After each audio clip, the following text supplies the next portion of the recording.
자, 210페이지 담보책임. 담보책임은 매도인이 매수인에게 권리를 넘겨주지 못하거나 넘겨줬는데 제대로 된 권리가 아니거나 또는 권리는 제대로 넘겨줬는데 목적물에 하자가 있거나 이럴 때 매도인에게 아무런 잘못이 없어도 매수인에 대해서 부담하는 책임을 담보책임이라고 하게 됩니다.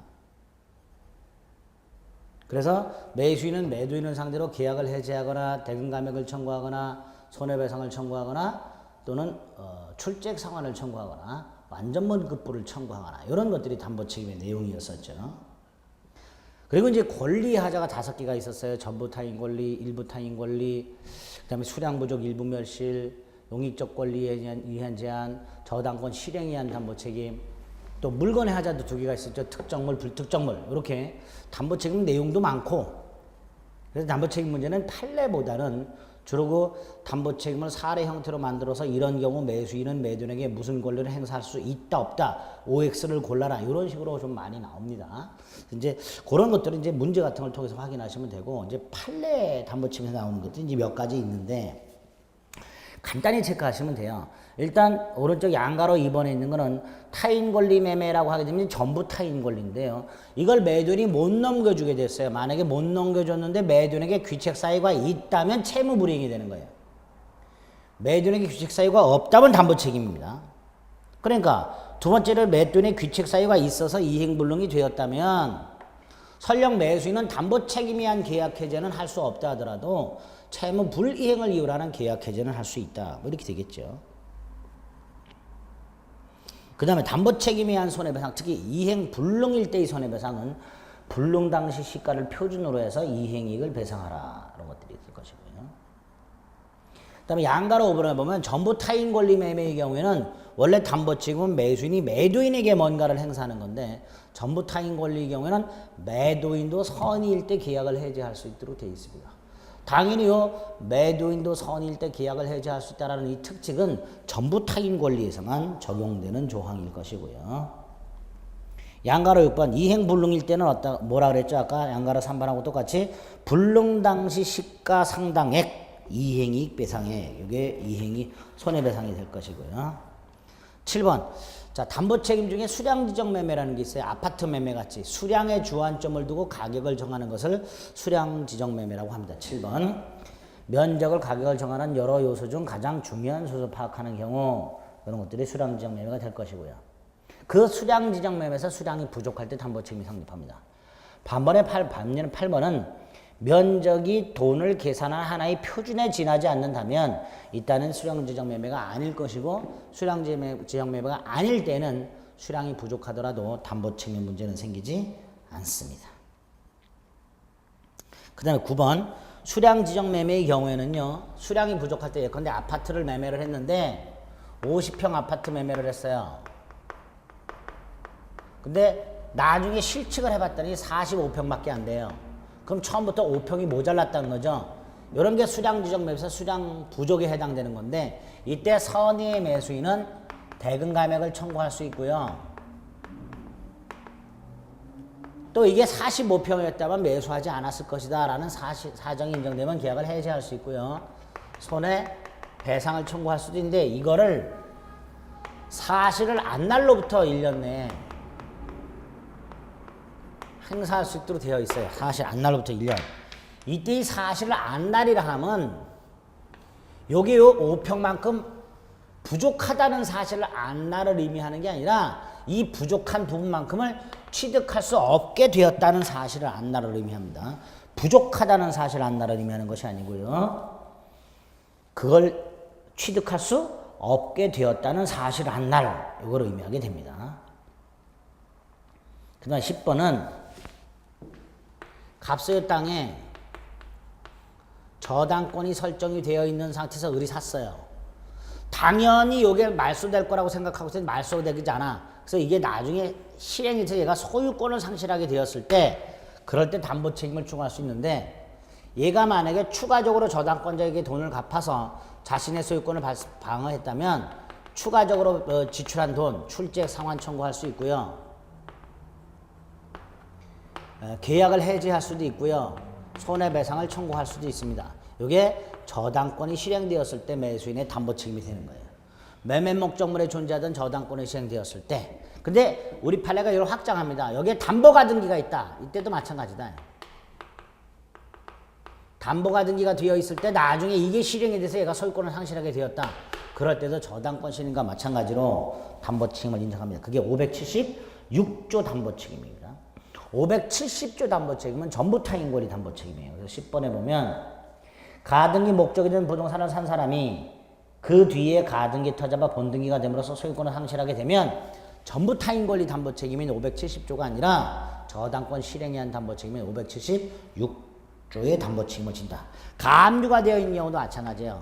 가압류가 되어 있는 부동산을 샀는데 이게 나중에 실행이 돼서 소유권을 상실하게 되었을 때도. 그래서 저당권이 설정된 부동산을 샀거나 담보가등기가 설정된 부동산을 샀거나 가압류가 되어 있는 부동산을 산 매수인이 있었는데 나중에 이게 실행이 됨으로써 얘가 소유권을 상실하게 되었을 때는 전부 576조 담보책임, 출첵상환 청구, 계약해제, 손해배상, 선, 악, 불문 여기 576조 담보책임입니다. 이걸 인정하고 있습니다. 10번, 11번. 담보책임이란 건 계약 자체가 유효할 때 인정되는 게 담보책임이에요. 따라서 계약 자체가 무효라면 담보책임 문제도 생기지 않습니다. 그다음 13번 임대차 계약에 터잡은 임차권을 목적물로 하는 매매. 임차권을 목적물로 매매했다 그러면 임차권 양도가 되는 거예요. 임차권을 매매했으니까 임차권 양도가 되는 거고요. 채권 매매예요. 갑이 을에게 임대차를 했고요. 을이 병에게 임차권을 팔았어요.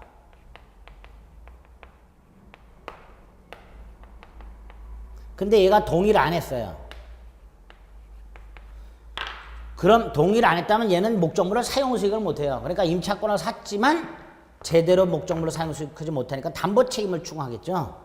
그게 양 13번인데 13번 임대인이 임대차 계약상의 의무를 이행하지 못하는 경우 즉 임차인 을 및 임차권을 양수한 병에 대해서 목적물로 사용수익하게 할 의무를 이행하지 못했을 때 임차권 매도인인 요놈에게 담보책임이 성립하는가? 우리 판례 그냥 이것만으로는 담보책임은 성립하지 않는다 이런 뜻입니다. 단순히 임차권을 팔았다는 사실만으로는 담보책임 따위가 성립하지 않습니다. 얘가 약속을 해야 돼요. 야 목적물 반드시 사용수익할 수 있도록 해주겠다. 이렇게 했을 때만 담보책임을 인정하고요. 그냥 단순히 임차권만 파는 상태에서 목적물 쓸 수 없게 되었을 때는 담보책임 추구하지 못하고 그냥 병원 의료 상대로 채무 불이행을 이유로 한 계약 해제나 이런 것만 가능하게 됩니다. 14번은요. 값을 땅을 얘가 샀어요. 공장을 지으려고. 근데 여기 공장을 지을 수가 없어요. 이렇게 법률적 장애가 있는 경우. 그래서 얘가 목적대로 그 부동산을 사용식할 수 없는 경우 이걸 물건의 하자라 그래요. 우리 판례가. 따라서 선이 무과실일 때만 담보책임을 인정합니다. 법률적 장애가 있는 건 뭐라고요? 물건의 하자. 그래서 건축을 목적으로 매매된 토지에 허가를 받을 수 없어서 건축이 불가능한 경우에는 물건의 하자인 목적물 하자가 될 것이고 하자가 있는지 여부는 계약 당시를 기준으로 할 것이다. 이렇게 되겠죠. 그 다음에 15번 목적물의 하자가 있을 때 그 기준은 중등품질을 기준으로 하되 카탈로그나 검사 정석서에 성능이 기재되어 있다면 그걸 기준으로 하자 여부를 판단하게 됩니다. 16번은 목적물에 하자가 있어요. 각과 을 사이에 물건을 샀는데 여기 하자가 있어요. 하자가 있으면 얘는 더 쓰지 말고 바꿔달라 그래야 되는데 하자가 있는데도 꾸역꾸역 써가지고 확대 손해가 생겼어. 그것까지 갑이 배상할 필요는 없죠. 확대된 손해에 대해서는 갑에게 귀책 사유가 있어야만 배상 책임이 생기게 됩니다. 16번 내용이 되겠죠. 일단 담보 책임은 판례 자체가 좀 까다롭고요. 판례 문제가 나오기보다는 아까 말씀드린 대로 문제의 사례 형태로 갑이 을에게 땅을 100평을 팔았다. 그런데 알고 봤더니 90평밖에 되지 않더라. 이렇게 사례 형태의 문제로 담보 책임 자체 어떤 책임을 추구할 수 있는가의 문제가 주로 나오게 되고 지금 나와 있는 판례들은 그 밑줄 그어져 있는 걸 중심으로 결론만 기억해 주시면 되겠습니다. 됐습니다. 자, 임대차 남았습니다. 214페이지. 임대차 계약의 성립이라고 되어 있는데 뭐 양가로 1번, 양가로 2번 있는데 뭐 이것까지 구체적으로 읽으실 필요는 없는 거고요. 자, 대항력과 관련해서는 임차권은 채권에 불과하니까 원칙적으로 특정한 채무자한테만 주장할 수 있고 따라서 제3자에게 주장할 수 있는 힘, 대항력이 없는데 민법에 두 가지가 있어요. 등기 청구권이 있고요. 당사자 간의 반대 약정이 없다면 임차인은 임대인에게 등기 신청 절차에 협력할 것을 청구할 수 있다. 다만 임의 규정이고 청구권에 불과합니다. 임대인이 승낙을 해야만 되는 거예요. 그래서 강제적인 622조 대항력이 있죠. 갑소유 땅에 의리 임차권을 갖고 있다. 건물 소유 목적의 토지 임차권. 이때 이 임차권을 갑소유 토지 등기부에 등기하지 않았다 하더라도 의리 건물을 지어서 건물을 소유권 등기하게 되면 그때부터 제3자에게 대항력이 있다. 이게 622조 대항력이죠. 근데 이 622조 대항력은 얘가 등기해야만 생기는 거예요. 따라서 얘가 건물 등기하기 전에 땅이 팔리고 나서 등기했어. 그럴 때는 새로운 소유자에게 임차권 주장할 수 없겠지요. 그게 양가로 2번. 두 번째로 요 622조 대항력은 제3자에 대한 대항력입니다. 따라서 을이 이 상태에서 건물을 팔아요. 그리고 건물 소유권을 등기를 넘겨줬어요. 그럼 얘는 건물 소유권을 취득하는데 얘는 건물 소유권만 취득하는 게 아니라 임차권도 취득해요.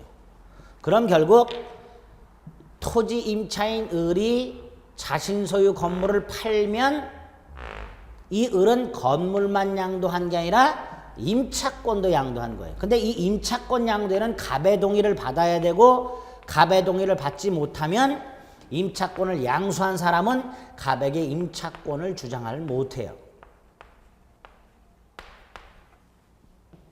근데 문제가 생겨서 병이 건물을 사서 이전 등기함으로써 622조 대항력을 갖게 됐어. 이때 이 대항력을 병이 임차권 양도에 동의하지 않은 갑에게 이걸 주장할 수 있느냐 이 문제가 생겨요. 추가적으로. 안 된다라는 거예요. 좀 전에 이 622조 대항력은 제3자에 대한 대항력이라고 그랬습니다. 새로운 토지 소유자에 대한 대항력이라고 생각하시면 돼요. 그래서 214페이지 양가로 1번에 보면 밑에 214페이지 밑에서 여섯 번째 줄 민법 622조 1항은 임차인으로부터 건물 소유권과 함께 그 건물 소유를 목적으로 하는 토지 임차권을 취득한 사람 병이 토지 임대인 갑에 대한 관계에서 임차권 양도에 관한 그 갑의 동의가 없어도 임차권을 대항할 수 있다라는 것까지 규정한 것은 아니다. 따라서 갑이 임차권 양도에 동의하지 않고 있다면 병은 622조 대항력을 갑에게 주장할 수가 없다라는 뜻입니다. 그렇게 기억하시면 되겠고요. 오른쪽 3번 임대차 기간과 갱신이라고 있는데 임대차의 갱신 중에 법정갱신이 있죠. 법정갱신이 뭐죠? 임대차 계약이 만료됐음에도 불구하고 임차인이 목적물을 계속해서 사용 수익하고 임대인이 상당 기간 내에 이해하지 않았을 때 전임대차와 동일 조건으로 임대한 것으로 본다 이렇게 되죠. 다만 기간은 약정이 없고요. 또 하나 제3자가 제공한 담보는 소멸합니다. 다만 제3자가 제공한 담보가 보증금이라면 요거는 소멸하지 않기 때문에 우리 대법원이 민법상 임대차가 법정갱신 되었을 때 제3자가 제공한 보증금은 법정갱신에 의하여 소멸하게 되는 제3자가 제공한 담보에는 포함되지 않는다. 이렇게 말을 한다 그랬죠. 그게 양가로 1번입니다. 보증금은 아니다. 법정갱신에 의해서 소멸하는 담보 속에는 보증금은 포함되지 않는다. 자, 임대차 계약의 효력. 자, 임대인의 수선 의무하고 임차인의 비용 상환 청구권, 부속물 매수 청구권, 지상물 매수 청구권 요런 거 조심하자 그랬죠. 먼저 수선 의무. 양가로 1번. 임대인은요. 임차인이 목적물을 통상의 용도에 사용 수익할 수 있도록 현상 유지 의무가 있죠. 임차인의 안전을 배려해 주거나 도난 방지 따위 의무는 없습니다. 당연하지요. 네. 그래서 밑에 유사 판례처럼 임차인의 특수 목적을 위한 시설을까지 해줄 의무 이런 건 없는 거예요. 임차인이 통상의 목적에 사용 수익할 수 있는 현상 유지 의무가 있을 뿐입니다. 자, 그런 것들을 의무로 기억하시고 다음 페이지. 자, 임대인의 수선 의무는 면제하는 특약할 수 있어요. 자, 임대인의 수선 의무를 면제하는 특약을 할 수 있지만 대규모 수선 의무는 면제되지 않는다. 기본적 설비 부분의 교체와 같은. 그 다음에 양가로 3번은 임차인의 의무 중에서 임차인은요 목적물을 반환할 때까지 선량한 관리자의 주의 의무로 목적물을 보관해야 되고 나중에 목적물을 원상에 회복하여 반환해야 될 의무가 있어요. 그런데 목적물이 멸실됐어요. 멸실됐으니까 임차인은 책임을 져야 돼요. 이 책임을 벗어나려면 임차인은 이렇게 말하겠죠. 임대인이 임차인한테 책임져라 라고 소송을 제기했을 때 임차인은 판사님 저는 책임 못 지겠습니다. 왜? 그랬더니 저는 잘못이 없습니다. 저는 선량한 관리자의 주의 의무로 보관을 다 했습니다. 제 잘못 없습니다. 라고 임차인이 주장을 하니까 입증도 임차인이 해야 되겠죠. 그게 양가로 3번. 임차인의 목적물 반환 의무가 불능이 됐어요. 멸실이 돼서 반환 의무가 불능이 됐어요. 그걸 임차인이 면하려면 임차인은 자기 잘못이 아니다라는 걸 주장 앤드 입증해야 된다. 그래서 임차인은 그 불능이 자신의 귀책 사유가 아님을 입증해야 되는데 뭘 입증하는 거예요? 그 건물의 보존에 관해서 선량한 관리자의 주의 의무를 다했다라는 걸 입증해야 한다. 이게 양가로 3번이죠. 이 목적물 멸실이 임대인의 수선 의무의 지체로 인해서 목적물이 멸실된 경우에도 마찬가지로 임차인은 나 이거 다 했다 이런 주의 의무를 다 했다라는 걸 증명해야만 합니다. 자, 임차인의 의무 중에서 차임지급 의무가 있죠. 그 중에 차임증감청권인데 차임증감청권 뭐죠? 경제사정의 변동으로 약정한 차임이 상당하지 않게 되면 일방은 타방에 대해서 일방적으로 증액 또는 감액을 청구할 수 있습니다. 형성권입니다. 이때의 차임증감청구권 강행규정입니다. 강행규정이란 건 4번의 반가를 본 계약을 하면서 임대인은 차임을 증액하지 않겠다라는 불증액 특약을 했다 하더라도 증액 청구할 수 있다 이런 뜻입니다. 강행규정이기 때문에 차임증감청권은 강행규정이기 때문에 차임 불증액 특약이 있다 하더라도 뭐 할 수 있다? 증액할 수 있다.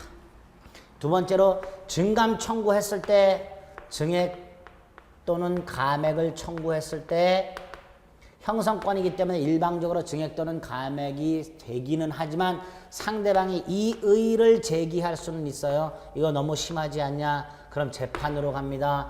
재판으로 가게 되면 증액 또는 감액 판결이 나올 텐데요. 이때 차임의 증액 또는 감액의 효과는 판결 확정 시부터 발생하는 장래를 향하여 발생하는 게 아니라 증액 또는 감액 청구 시로 소급한다 라는 게 우리 판례의 태도입니다. 그게 반가로 2번.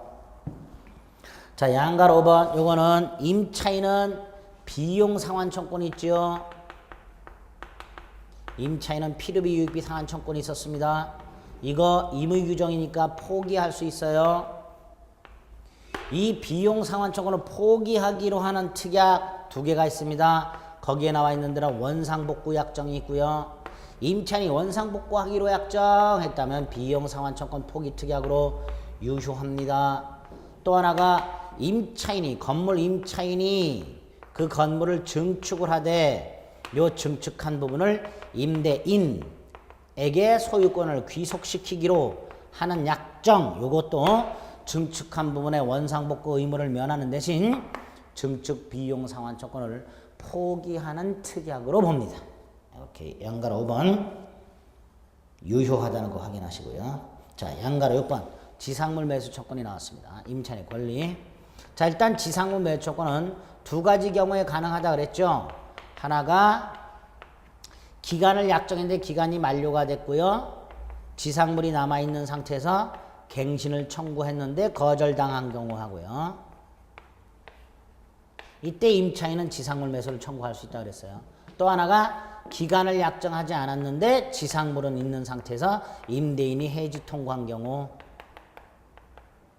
이때는 갱신 청구할 필요 없이 바로 지상물 매수를 청구할 수 있다. 이 두 가지가 지상물 매수 청구할 수 있는 경우에 해당이 됩니다. 그래서 6번의 반가로 1번 기간의 정함이 없는 임대차에서 임대인은 해지 통고가 있을 때도 인정된다. 그 다음에 지상물 매수 청구 대상이 되는 건물 중에서 안 되는 거 하나 기억하세요. 매수 청구 못하는 거 임대차 목적에 반하여 축조되고 임대인이 예상할 수 없는 고가의 지상물 요걸 빼야 됩니다. 요건 안 됩니다. 그리고 반가로 2번 지상물 청구 매수 청구는 당연히 지상물 소유자가 하는 거죠. 내 건물 사라 이렇게 얘기하는 거니까. 그 다음에 건물의 객관적 가치가 있냐 없냐 임대인에게 이 건물이 쓸모가 있냐 없냐 이건 요건 아닙니다. 기존 건물일 필요도 없고요. 신축할 때 임대인 동의 안 받아도 상관없습니다. 무허가 미등기 건물이어도 상관없어요. 다 매수 청구할 수 있습니다. 다음 페이지 반가로 3번을 좀 조심하셔야 되는데요. 건물이요.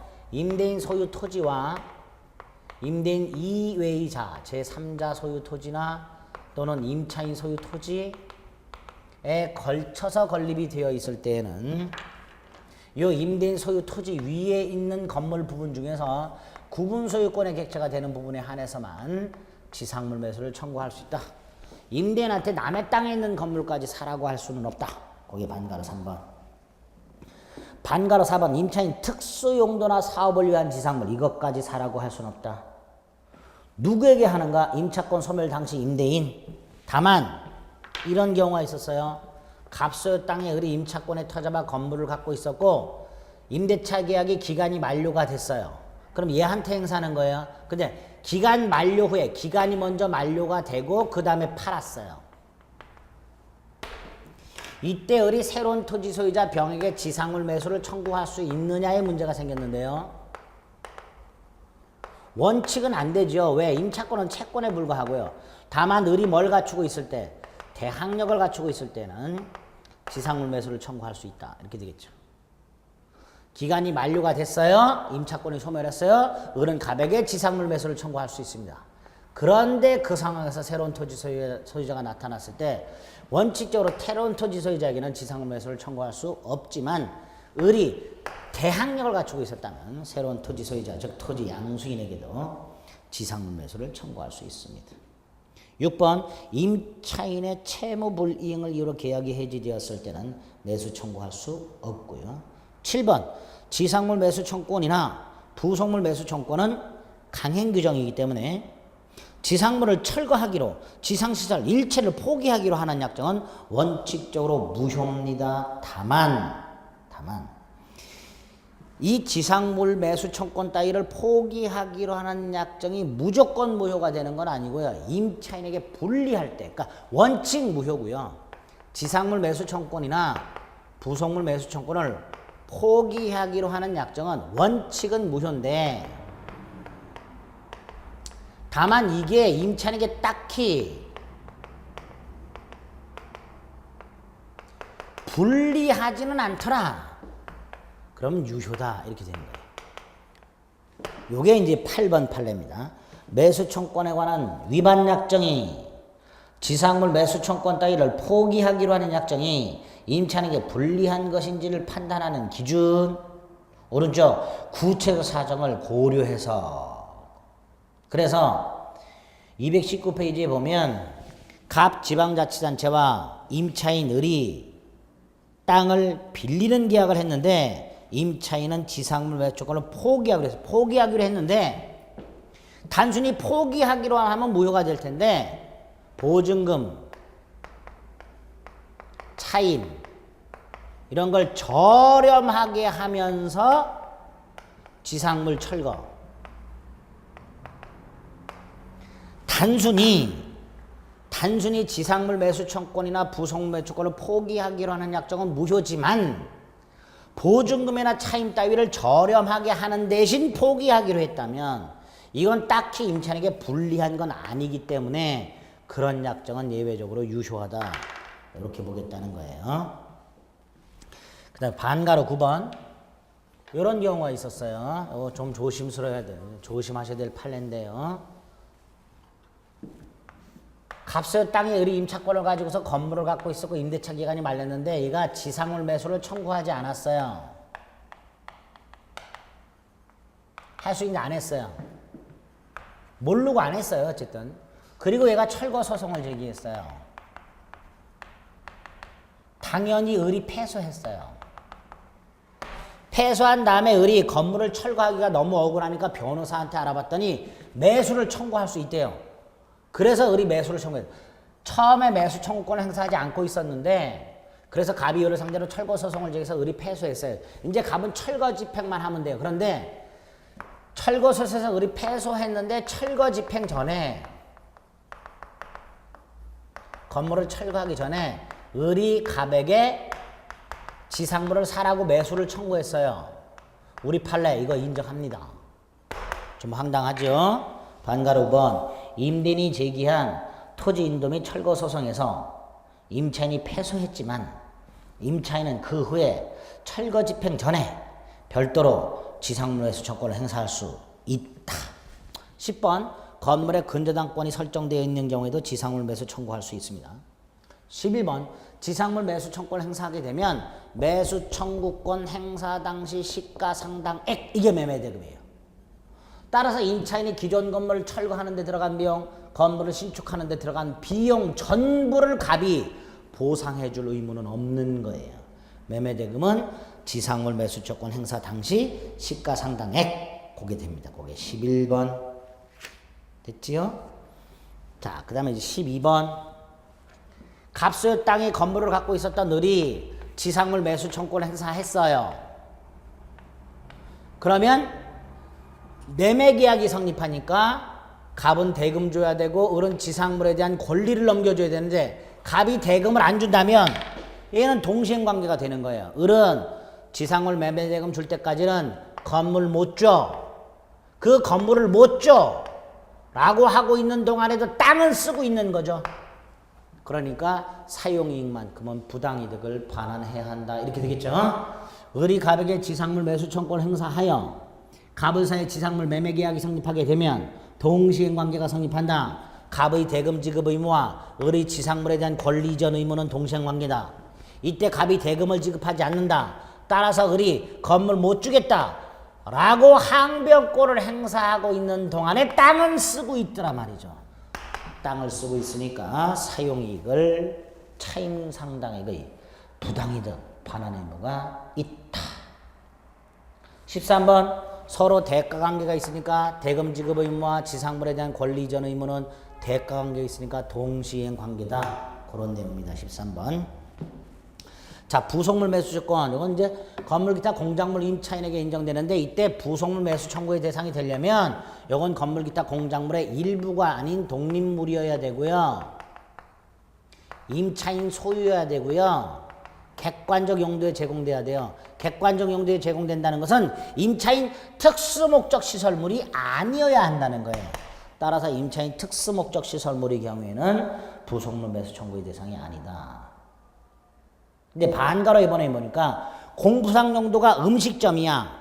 그 공부상 용도가 건물의 공부상 용도가 음식점이라면 임차인들이 주방시설을 했을 때 이 주방시설은 부속물이 될 수 있는 거예요. 왜?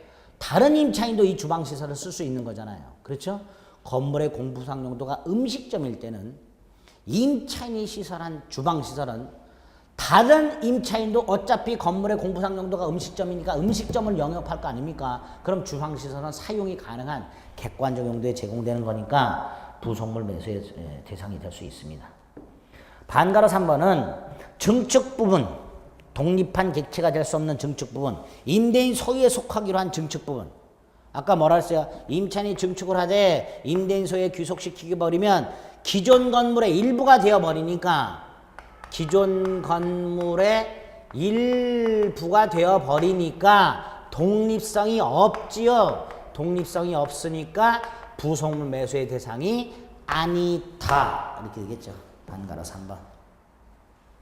4번 갑이 을에게 건물 부분을 빌려줄 때 보증금과 임료를 시세보다 저렴하게 지상물 매수 청구와 마찬가지로 부속물 매수 청구도 편면적 강행 기종이고요. 아까 말씀드렸듯이 지상물이나 부속물 매수 청구를 포기하기로 약적으로 원칙적으로 무효지만 임차인에게 불리하지 않다면 유효라 그랬어요.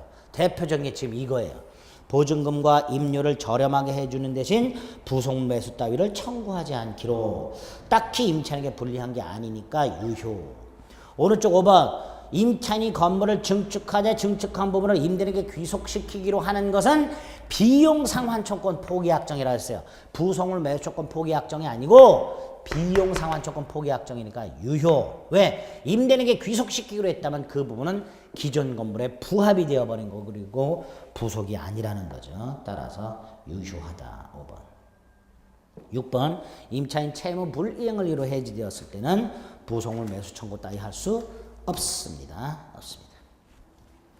자, 이제 5번 임차권 양도 목적물 전대가 나왔는데요. 임차권 양도 목적물 전대 우리 민법 뭐라고 돼 있어요? 임대인 동의 없이는 임차인은 임차권을 양도하거나 목적물을 전대하지 못한다. 만약에 동의 없이 양도 전대했다. 임대인은 계약을 해지할 수 있다. 이것도 갑이 을에게 목적물을 임대했다. 을이 갑의 동의 없이 전대했다. 갑의 동의받아서 전대했다라는 사례 형태의 문제가 주로 나오고 판례는 그렇게 잘 나오진 않아요. 그래서 임차권 양도와 목적물 전대에서는 이론 강의를 통해서 특히 무단전대와 관련된 법률 관계를 좀 정리해 주시고 판례는 나올 만한 거 몇 가지만. 자, 먼저 양가로 1번 대단히 중요합니다. 동의받은 적법전대의 경우에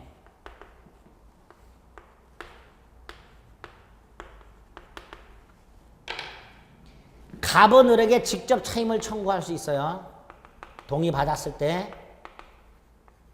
물론 을도 당연히 전대차니까 차임을 청구할 수 있는데요. 이때 을의 병에 대한 차임 청구와 갑의 병에 대한 차임 청구 중에서 이게 우선합니다. 따라서 병이 을에게 차임을 지급한 상태에서 갑이 차임 청구가 들어오면 병은 거절하지 못합니다. 갑의 청구가 우선해요. 다시 한번요. 그래서 우리 대법원은 적법 전차인은 전대인에 대한 차임 지급으로서 임대인의 차임 청구를 거절하지 못한다라고 해요. 다만 이때 이 병이 거절할 수 없는 차임이란 차임, 을, 병 사이에 전대차, 계약, 상, 전대차 차임, 지급, 시기 전에 지급한 차임이 하나다. 다시 한번요. 잘 기억하세요. 병이 을에게 차임을 준 상태에서 갑이 차임 청구가 들어오면 병은 차임 지급을 거절 못하는데 이때 병이 거절을 못하는 차임이란 병이 을에게 지급한 이 차임이 전대차 차임 지급 시기 전에 지급한 차임이 하나다. 따라서 병이 을한테 차임을 줬는데 예를 들어서 날짜가 차임 지급 시기가 을병사에 1월 15일 날 주기로 했는데 1월 16일 날 을에게 줬어요. 근데 그때 갑이 차임 청구 들어왔다면 병은 거절할 수 있다 라는 거예요. 그게 우리 판례. 양가로 1번 임대인 동의를 얻은 전대차의 적법 전대차의 경우에 전차인 병이 임대인 갑에게 거절할 수 없는 대항할 수 없는 차임의 범위는 전대차 계약상의 차임 지급 시기 전에 1월 15일 전에 병이 을에게 차임을 지급한 것 그것에 한한다. 그 경우에만 갑의 청구를 거절 못한다. 이렇게 양가로 1번을 기억해 주셔야 되겠습니다. 양가로 2번 동의 없이 양도나 전대했을 때 얘는 동의 받아줄 의무가 생깁니다. 받아주지 못하면 담보 책임이란 걸 부담하게 됩니다. 그 다음에 양가로 3번 동의 없는 양도 전대의 경우에 갑은 해지할 수 있다 그랬죠. 그런데 해지 못하는 경우가 있어요. 어떤 경우? 임차권 동의 없는 양도 전대가 배신적 행위가 아닌 경우, 이런 경우에는 해지권이 없다라고 합니다. 즉 무단양도나 무단전대가 배신적 행위가 아니라면 해지권이 없어요. 대표적으로 무단 양도 양수 당사자가 부부 사이인 경우가 있고요. 갑이 해지할 수 없는 경우, 무단 양도 전대 당사자가 부부 사이인 경우가 하나 있고요. 또 하나가 갑소유 땅에 그리 임차권에 터잡아 건물을 갖고 있었는데 건물이 병에게 양도가 아니라 경매가 된 경우, 경매가 되면 임차권도 얘한테 넘어가요. 갑의 동의 없이. 토지 임차인이 건물을 소유하고 있었는데 건물이 병에게 경매가 됨으로써 임차인이 갖고 있던 임차권도 병에게 넘어갔을 때 그때 갑이 설령 동의하지 않았다 하더라도 이건 갑에 대한 배신적 행위가 아니기 때문에 갑은 계약을 해지할 수 없다. 이렇게 배신적 행위가 아니어서 해지 못하는 거가 두 개가 있고요. 그 중에 하나가 221페이지 밑에 양가로 3번입니다. 됐지요? 그 정도 기억하시면 되겠고요. 그 다음에 양가로 4번은 자, 무단양도 무단 전대가 있어요. 갑은 을과의 계약을 해지하지 않고 있어요. 해지하지 않고 있다면 을에게 차임을 청구할 수 있습니다. 갑이 을과의 계약을 해지하지 않고 있다면 갑은 을에게 차임을 청구할 수 있으니까 병에게 손해배상이나 부당이득 반환 청구할 수 없다. 그게 양가로 4번 이렇게 되겠죠. 6번 임대차 종료. 자, 임대차가 끝났어요. 그럼 임차인은 목적물 돌려줘야 되고 임대인은 보증금 돌려줘야 돼요. 그런데 얘가 돌려주지 않아. 점유하고 사용수익까지 해. 그럼 이 사용수익에 대해서는 부당이득을 반환해야 돼요. 임차인이 목적물을 반환하지 아니한 채 계속해서 점유 앤드 사용수익까지 해. 그럼 이 사용수익만큼은 부당이득 반환. 근데 점유만 할 뿐 사용수익은 안 해. 건물 임차인이 자물쇠로 채워만 놓고 쓰지는 않고 있어. 그럴 때는 부당이득 반환 의무는 없다. 이렇게 나눠서 기억하시면 되겠죠. 6번의 양가 1번 임차인이 계약이 종료한 후에도 건물을 계속해서 점유하였다 하더라도 사용수익을 하지 않고 있다면 부당이득 반환 의무는 없다. 밑에 유사 판례도 마찬가지죠.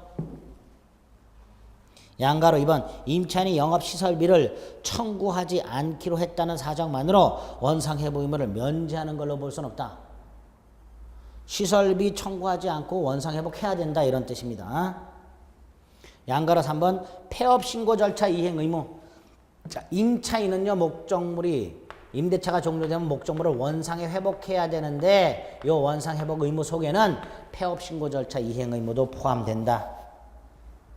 양가로 4번은 아까도 봤던 거 임차인이 목적물을 못 돌려주게 되면 임차인은 자신은 선량한 관리자의 주의 의무로 보관을 다했음을 입증해야 되는 거고 보존 의무까지가 있는 건 아니죠. 임차인에게 보존 의무는 없죠. 보존 의무는 누구한테 있어요? 임대인한테 있죠. 따라서 임차인이 이것만 증명하면 되고 임차인이 나 보존 의무를 내가 다했다. 이것까지 증명할 필요는 없겠지요. 양가로 4번 임차인은 뭐만 증명하면 된다? 보존에 관한 선량한 관리자의 주의 의무를 다했다는 것만 증명하면 되고 보존 의무까지 다했다는 것을 증명할 필요는 없다. 보존 의무는 임대인한테 있는 거니까. 보증금 관리금인데 보증금 양가로 1번 일단 보증금은요 임차인의 차임연체나 손해배상 따위를 충당할 목적으로 받아두는 거고 충당한 목적을 반환 시에 충당하는 거예요. 따라서 임차인은요 보증금이 지급되어 있다 하더라도 차임 지급을 거절 못합니다. 보통 임차인 중에는 임대인이 차임을 달라 그러면 보증금에서 까라고 당당하게 주장하는 임차인이 있는데 우리 판례 안 된다라는 거예요. 임대차 계약이 종료되었다 하더라도 목적물을 아직 반환하지 않고 있다면 임차인은 보증금에서 차임을 까라고 할 수가 없습니다. 특별한 사정은 한 목적물이 명도되지 않고 있다면 임차인은 보증금이 있음을 이유로 차임 지급을 거절할 수는 없습니다. 충당은 반환할 때 충당하는 것이기 때문에. 양가로 2번 당연히 보증금 지급, 차임 지급에 대한 입증 책임은 누가 부담한다? 임차인이 부담한다. 이렇게 되겠죠? 임차인이 부담한다. 그 다음에 양가로 4번 다음 페이지. 자, 권리금이라든가 보증금이라든가 임대차와 관련해서 권리금이라든가 보증금이라 나오면 이건 유치권이죠. 안 됩니다. 근데 비용 상환 청구권 어쩌고 저쩌고 이렇게 하면 이건 유치권이 인정돼요. 이렇게만 나눠서 머릿속에 넣으시면 돼요. 임대차 관해서 유치권 관련해서 보증금, 권리금 어쩌고 저쩌고 유치권 인정하는데 비용 상환 어쩌고 저쩌고 그때는 유치권 인정돼. 이렇게 마지막으로 유치권 관련 판례까지를 확인하시면 되겠습니다. 자, 이렇게 계약 총각론 문제를 조금 뭐 이렇게 스피디하게 봤는데요. 판례 우리 여러분들 복잡하고 길고 뭐 깐깐하게 이해하실 필요가 없습니다. 이해해야 될 판례들, 제가 첫날 말씀드렸죠. 이해해야 될 판례들이 있고 결론만 딱딱 기억해야 될 판례들이 있는데 계약 강론 쪽으로 가면 결론만 기억해야 될 판례들이 많습니다. 계약 강론은 특히 사례 형태의 문제, 이론적인 거 조문을 주로 많이 물어보고요. 판례는 한두 개씩 끼워 나서 결론 알고 있는가를 물어보는 경우가 주가 되기 때문에 계약관에서는 이 정도 판례만 정리를 해주시면 충분합니다. 자꾸 들으셔야 됩니다. 이것도 이론 강의와 마찬가지로 판례 강의도 자꾸 귀에 꽂고 자꾸 들어주셔야 결론이 머릿속에 박히게 됩니다. 아시겠죠? 네, 계약까지 보셨고요. 네, 다음에는 주택임대차, 상가건물임대차 볼 것이고요. 주택임대차, 상가건물임대차 끝나면 물권법으로 넘어가서 물권법 보고 나머지 민사특별법 판례를 보고 이런 식으로 순서를 진행한다고 말씀드렸습니다. 자, 일단 계약 강론과 관련된 판례는 다 살펴보셨습니다. 네, 다음 시간에 주택임대차보호법, 상가건물임대차보호법의 판례를 살펴보도록 하겠습니다. 네, 수고했습니다.